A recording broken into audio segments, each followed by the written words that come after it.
నిజామాబాద్ జిల్లాలో 2 వేర్వేరు రోడ్డు ప్రమాదాల్లో 8 మంది దుర్మరణం పాలయ్యారు. నవీపేట్ మండలం మిట్టాపురం వద్ద ఆర్టీసీ బస్సు ఆటో ఢీకొన్న దుర్ఘటనలో 6 చనిపోయారు.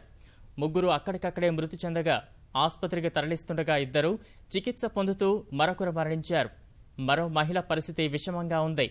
నిజామాబాద్ ఆదర్శ నగర్కు చెందిన వారంతా ఆటోలో బాసర్ అమ్మవారిని దర్శించుకుని నిజామాబాద్కు తిరిగి వస్తుండగా మిట్టాపురం వద్ద ఆటో బస్సు ఢీకొన్నాయి. ఇక నాగిరెడ్డిపేట మండలం బంజర వద్ద జరిగిన మరో రోడ్డు ప్రమాదంలో 2 మృతి చెందారు. ద్విచక్ర వాహనాన్ని ఇసుక లారీ ఢీకొట్టి 2 అక్కడికక్కడే చనిపోయారు. మృతులను లింగంపల్లికి చెందిన చిన్న పోచయ్య, రొడ్డ పోచయ్యగా గుర్తించారు.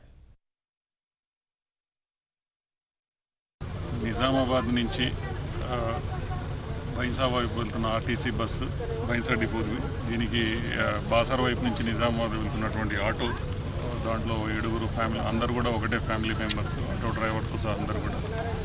ఇది బస్కి కొల్యూడ్ అవ్వడం వల్ల దీంట్లో ఉన్నటువంటి కుటుంబ సభ్యుల్లో 3 ఇన్స్టెంట్ అక్కడే స్పాట్లో చనిపోవడం జరిగింది. ఆటోలో ఉన్న 7లో 6 చనిపోవడం జరిగింది. అందులో 2 చిన్న పిల్లలు కూడా ఉన్నారు. ఒక వ్యక్తి మాత్రము చాలా సీరియస్గా ఇంజ్యూర్ అయింది, లేడీ, ఆమె కూడా ప్రెగ్నెంట్ ఉన్నారు. చనిపోయిన వాళ్ళలో ఇక్కడ మన 4 ఆదర్శ నగర్లో ఉంటారు. మిగతా 2 మాత్రం మెదక్ జిల్లా నుంచి వచ్చిన వాళ్ళని తెలుస్తుంది. వీళ్ళు కూడా ఆదర్శ నగర్లో ఒక ఇంట్లో కిరాయికి ఉంటున్నారని తెలిసింది.